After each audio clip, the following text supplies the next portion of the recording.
I once had a really scary experience on Halloween, but before we get to that, I need to give you a little bit of backstory first. I really like cats. In fact, I have a few of my own. I really like to interact with the outdoor cats around the neighborhood too, though.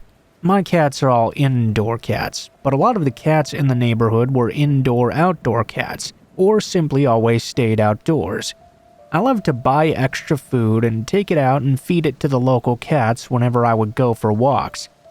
I made quite a lot of little furry friends that way. Now, there was one cat that I always found to be the most interesting. He was a pure black cat that I began calling Blackie.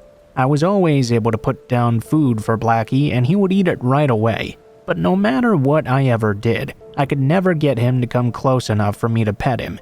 I would sit down on the ground, put my palm out, do the "here kitty kitty" thing that always seemed to work with cats, and he would just look at me.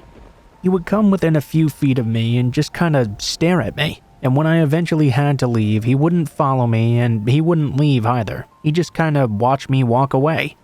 He would sit there very stoically as well. I would see him if I turned around and looked back at him, still watching me. He would be there until I turned the corner, or something like that. Seeing Blackie was a very regular thing around the neighborhood. He usually liked to hang out at the cemetery, which was a couple blocks down and over from where my house is. I figured maybe he liked hanging out on tombstones or something like that. Even though our cordial relationship and constant exchange of food though, he would never let me close enough for me to touch him. I didn't really care though, I was just happy to have him around. I was still in high school when this happened. On Halloween, we had this dance. I didn't have a date, but I was a volunteer to help out there, so I ended up staying out pretty late. I really enjoyed observing all the costume ideas others would come out with, and people were always doing their best to outdo each other. After the dance was over though, I had to stay after and clean up. By the time it was time to start heading home, it was very late out. I didn't have a car at the time, and I didn't want to call my parents and bother them so late at night. The party was on a weekday after all, and they had to work the next morning. It's not like I was scared of the dark either or anything like that, not even on Halloween, so I had no problem just walking home that night. It was very cold outside, and there weren't a lot of people around. It was so late that the trick-or-treating was long over by this point. There were houses that must have been having their own Halloween parties because they were very noisy as I walked by. Anyway, I know a lot of people might not have decided to do this, but I decided I would do some Halloween-y stuff and walk through the cemetery on the way home. I was thinking about Blackie. I had some cat treats in my pocket like usual, and I figured that running into him on a Halloween night in the graveyard could be very cool and thematic as well. I cut through the graveyard, not really expecting to be scared or anything. There were a few lights on here and there in the distance, but it was a very old cemetery. I knew they didn't bury any new people here anymore, and being that it was Halloween, I did expect to come across some teenagers possibly smoking pot, drinking, or making out. In fact, I did see that quite a few times and ended up changing directions quite a lot. Although I'd hoped to run into Blackie there, it looked like that wasn't going to happen tonight. Normally, I saw him in the early evening before the sun went down, so it wasn't much of a shock to think that he might be sleeping or something. Suddenly, I heard a noise come from behind me. Before I could even turn around and see what the noise was, someone had grabbed me roughly from behind. Before I could yell, I felt their hand cover my mouth. I couldn't tell anything about this person, other than they were very strong, and I couldn't really do anything to fight. The man started dragging me backwards. I was terrified. I had no idea what was about to happen to me. I mean, I did have a few specific ideas, but they weren't possibilities I really wanted to think about in the moment. He dragged me behind this very tall monument out of the way. I'm pretty sure I was sobbing at this point, but only tears were coming out because he still had my mouth firmly covered. I was completely terrified. And that's when I heard it. First, it was the distinct sound of a cat shrieking, followed very quickly by the sound of a man shrieking as well. The man let go of me suddenly, and because I had been struggling to get away from him, I fell forward onto the ground. Looking behind me, I could see the man was on the ground struggling a bit, and then I noticed a dark shadow shaped like a cat on his head. I immediately knew it had to be Blackie. I wanted to pick him up and run away with him, but he didn't stick around very long for me to grab him. He continued to slash the guy's face up pretty badly. There was enough light for me to see he looked like his face had just gone a few rounds with Freddy Krueger, but after his work was done and I was free, Blackie ran off into the cemetery. I took that as my signal to run away as well, and I sprinted off as fast as I could. I ran through the cemetery, out of it, and 3 blocks to my house. Immediately, I called the police to tell them what happened. The guy did not try to follow me at all. I guess he was either in too much pain, or he was too afraid of being caught. So, the police didn't catch him that night.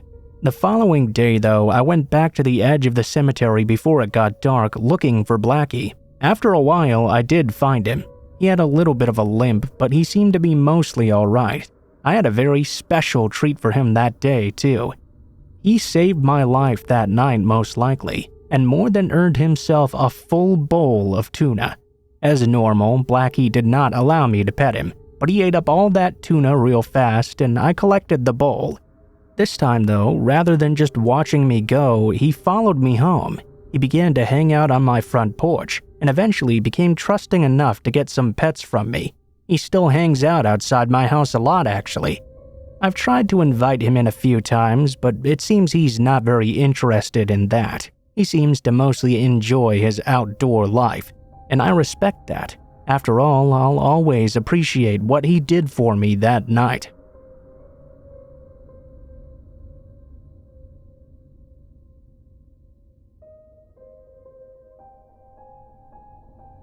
So when I was 12 years old, I definitely was not one of the more popular kids in school. I don't think I was a nerd or anything, but I was very small, and I think being small made it quite easy to pick on me. There just happened to be a lot of bullies in my school too, so my life there was pretty miserable. I did have some friends though, a small group of us who were regularly picked on by others. That brought us close together as friends. We also had plenty in common, so it worked out pretty well for us. I remember that year the 4 of us went trick-or-treating together. It was Halloween, of course, and we enjoyed being in costume and at least somewhat anonymous. It was a little bit easier to exist around a bunch of kids who bullied us when we were hidden away in our costumes, although in retrospect it was not likely that hard to tell who we were. Fortunately though, we didn't really run into any problems that night while trick-or-treating. After a while, when the trick-or-treating started to wind down, we were also starting to get a little bit bored. But it's not like we had to be home early or anything like that, so we decided to go off and try to find some Halloween-like things to do.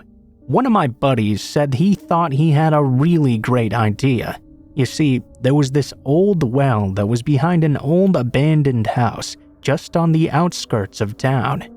We knew all about it because a ton of people had tried to get into that house for drinking and stuff like that. There were no rumors about the place being haunted or anything, as far as I knew, but it was still kind of scary to go to an abandoned house with a creepy well. Plus, we'd all have to sing The Ring, so an old well was very scary to us. We decided it would be fun to go and check it out. We also figured there'd probably be older teenagers hanging out around the old house that night. They could have been drinking or smoking or something like that, but we weren't planning on trying to get in there to join them or anything. We just thought we'd go around and check out that well that was in the field just behind the house. Well, when we got up to the well, it was very, very dark. We kept the flashlights with our phones, but those lights didn't exactly produce that much light. It was a normal above-ground well that was a brick cylinder. There was no roof on it or a drop-down bucket or anything like that. There was a cover on the well, though. I dared my friend Andy to go up to the well and shove it off. I could tell he was a little bit too scared to do it, but we were 12-year-old boys, and even though we were buddies, we would have made extreme fun of each other for being scared. So, despite his trepidation, Andy walked over to the well and tried to push that wooden cover off of it. It took him a little while to manage, but eventually he was able to push the lid off. It made a huge crashing sound as it fell off and slammed into the ground. Obviously, that startled him, and he ran back to us. We all laughed at Andy for being so scared, so of course he had to get defensive. He then dared me to go over to the well and peek down inside it. Now, I really did not want to do this, but we were all laughing at Andy and I didn't want my friends to laugh at me for not taking a dare. So, I decided I would do it. I walked up slowly to the well. I had to stand on my very tiptoes to even be able to lean over and look down into it though. I was slightly off balance, but I was able to get myself up to peer down into the darkness. I couldn't see a single thing. I was curious at that point though. I thought I should use my phone to look down there and see. My heart was thudding in my chest because I was so scared, but I thought I should look with the light. Before I even had the chance to do that though, I felt someone grab me up from behind. Whoever it was, they were able to lift me so my feet were completely off the ground, and they started to push me further into the opening of the well. The good top half of my body was into the entrance in no time at all, and despite it being a horrible idea, I began flailing and trying to get away. I could hear my friends shouting and making noise, but I couldn't understand what was happening. I was just doing whatever I could to avoid falling into that well. At this point, I was completely upside down, forced down looking into it by whoever was holding me. It was just this completely dark abyss that I was now sinking into. I could hear whoever was holding me taunting me. I knew it was this kid Derek from the neighborhood, who picked on me and my friends quite a bit. His grip on me didn't seem like it was very good. This guy was also extremely cruel as well. I had no doubt he would drop me face first into that well, and I would be going down into that dark, wet hole by myself. I kept doing everything I could to resist. I was struggling, which was probably not the best idea. I was screaming, telling him to let go of me, which in retrospect was also not the best. I couldn't think in the moment though. I was just too scared. He was taunting me, telling me he was about to let go. I wasn't just scared of being in a well, but hell, I was scared of the idea of something scary being down there too. I could feel his grip loosening, and I had no doubt I was going down. Eventually, he did actually let go of me and didn't even really try to pull me back. I could feel myself slipping into the well, but I was able to grip the top and keep myself from falling in all the way. Even in that moment, I thought he was going to force me into it and make my hands let go. I felt some hands grip me again, and I screamed. This time though, they started pulling me back out of the well. Thankfully, that's when I noticed it was my friends pulling me out and not Derek. I was crying like a baby when I got pulled out. Derek was walking away with 4 of his friends, mocking me for being such a big baby. Fortunately, none of my friends teased me about this. They realized just how scared I had been and couldn't bring themselves to do it. It was the coolest my friends had ever been in a situation like that actually. I would like to say that's the last time I got bullied or put into a really scary situation like that, but unfortunately I cannot say that. This was the scariest I ever experienced though.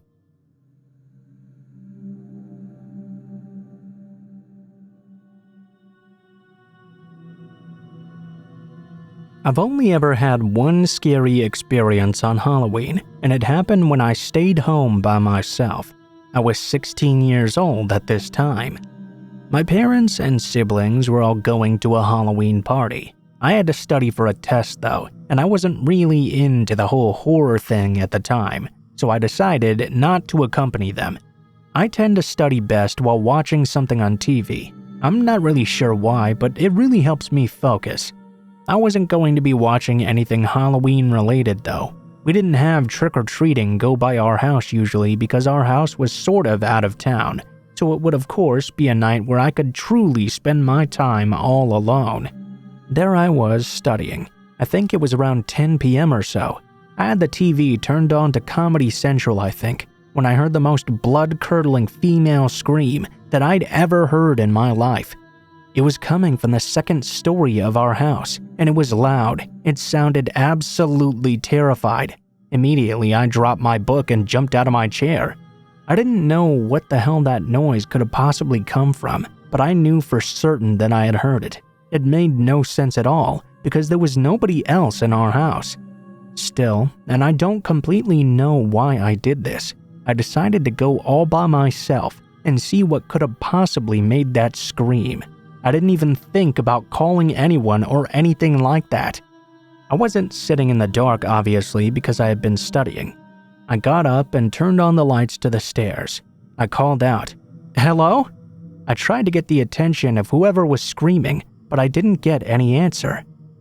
I quietly crept up the stairs very slowly and made sure to turn on all the upstairs hall lights as soon as possible. I still called out each time I went into a room. I turned on all the lights before going into any of them and opened up all the doors to check. I searched them each one by one. I checked everywhere there could possibly be anybody. I looked in the closets, I looked under the beds, I even looked in the vanity in the bathrooms. Checked out the showers. There was nobody in the upstairs at all. But that's when I remembered the attic. I knew it was possible that was where the noise could have come from, so I pulled down the door from the ceiling. Yes, I did go up into the attic by myself to see if someone was up there. I did every single stupid thing someone would always do in a horror movie. But as stupid as it was, it did not result in anything bad happening to me. There was no one either hurt or unhurt up in the attic either. The house was completely empty except for me. I went back downstairs and tried to focus on my studying again, but of course I was too freaked out to really concentrate. It's not like the noise I heard could have possibly been mistaken for something else. It was loud and clear as day, a female scream, and it was without a doubt coming from the second story of my house. There weren't any other houses close to us. I was certain the noise had not come from outside either. The thought made me even more scared though. I mean, what if it had been coming from the roof instead? But there was no way I was going to go upstairs and check the roof by myself. Even I had my limits of what I was willing to do. When my parents finally came home though, I told them what I had experienced. My dad checked out the whole house as well, including looking on the roof. He also looked around outside too. Not only did he not find anyone, he didn't find any evidence of anything that could have caused someone to scream. My parents racked it up to my imagination. I always hate when people do that though. There's no way what I heard wasn't real. My imagination is not that good. And even if it was, why would I be thinking about someone screaming, even though it was Halloween? My siblings thought I was making it up as a prank to scare them. I never really found out what it was in the end, but I know that I absolutely heard what I heard that night.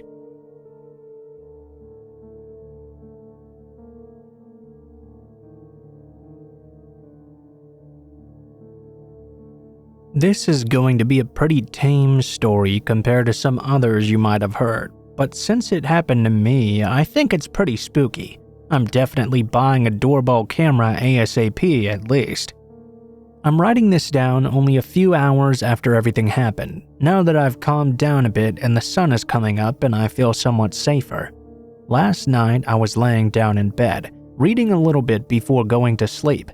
I think it's important to clarify that I live on the outskirts of my town. Still in town technically, but definitely right on the edge, just off the highway that leads out of town and into a 15-mile-long stretch of lots of country.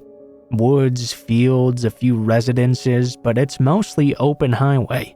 So other than the other tenants of my actual apartment building, it's normally a very quiet area. My building is a square with 4 apartments, and for each of us, our door simply faces right out into the open. There's no lobby or foyer or anything. My door in particular looks out into a large field that goes up a hill. I don't remember the exact time, but sometime between 1 and 2 a.m., someone randomly started banging on my door. That would freak me out at the best of times in broad daylight, let alone in the middle of the night. Nervously, I went to ask who it was. I could hear a man with a deep voice on the other side, claiming he was a police officer, and I needed to let him in right now. That's what he said. I needed to let him in, not that I needed to open the door for him. Luckily, I watch and listen to a lot of true crime stuff, so I was very quickly suspicious of this man. I got near instant alarm bells because he could not tell me why I needed to let him in. He couldn't tell me what I'd supposedly done and never asked what my name was either. He also clearly did not sound like a cop, if you know what I mean.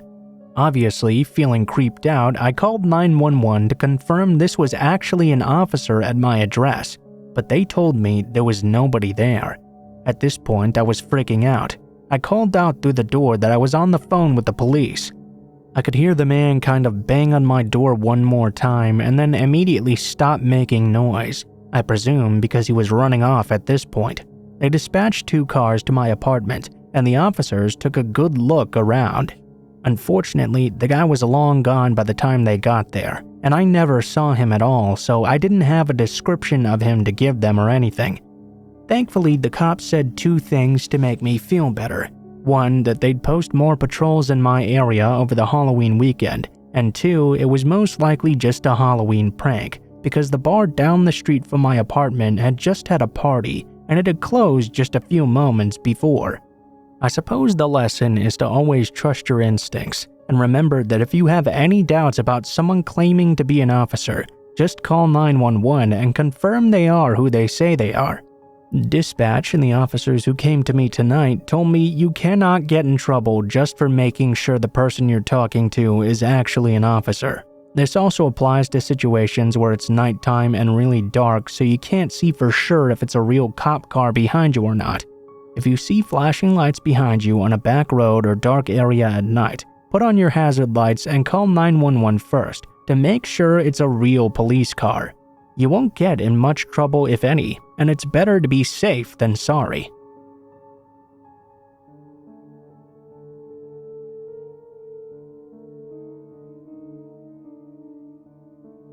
So this only happened yesterday, and it's been driving me absolutely crazy. It might not be as wild as some other stories, but it's by far one of the creepiest things that's ever happened to me. So my husband and I are walking home from having a beer at the local pub at around 6 p.m. In terms of setting the scene, we live in a small New Zealand town with a population of about 2,000. It's a real mixed bag in terms of residents.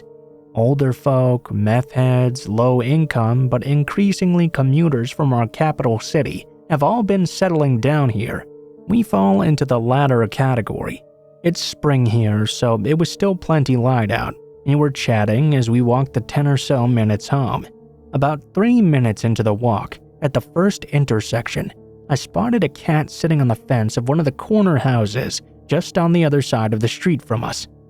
I said meow and it meowed back. It then started stalking a bird, so my husband and I continued watching this house, and the cat really, as we walked past.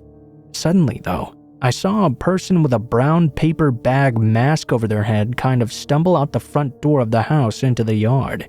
Their mannerisms and how they were moving were so strange, but I don't think they were actually like drunk or anything. It wasn't the kind of movement I'd associate with that.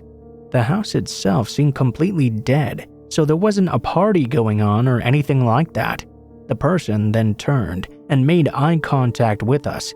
At least the eye holes of the mask were staring at us directly. They slowly started to back away to the front door alcove of the house and disappeared from view into it. We had been slowly walking this whole time, and at this point I had literal goosebumps and an intense sense of dread. When I write it down, it might sound kind of silly, but there was something really creepy about how this person was moving and behaving. We were still looking as we walked back the house, when the paper bag face slowly emerged from the alcove, watching us before disappearing again. As we walked and got further and further away, we could see that face keep popping up in different places, appearing to look at us over and over again. Nothing, and then slowly but surely, that paper bag face would emerge to watch us once more. This continued all the way until we were at the end of the street, some 350 meters away, and finally rounded the corner out of sight.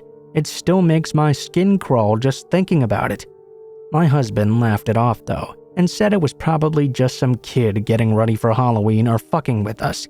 He's probably right, but I had to keep turning around to watch my back the rest of the walk home because that shit was so creepy.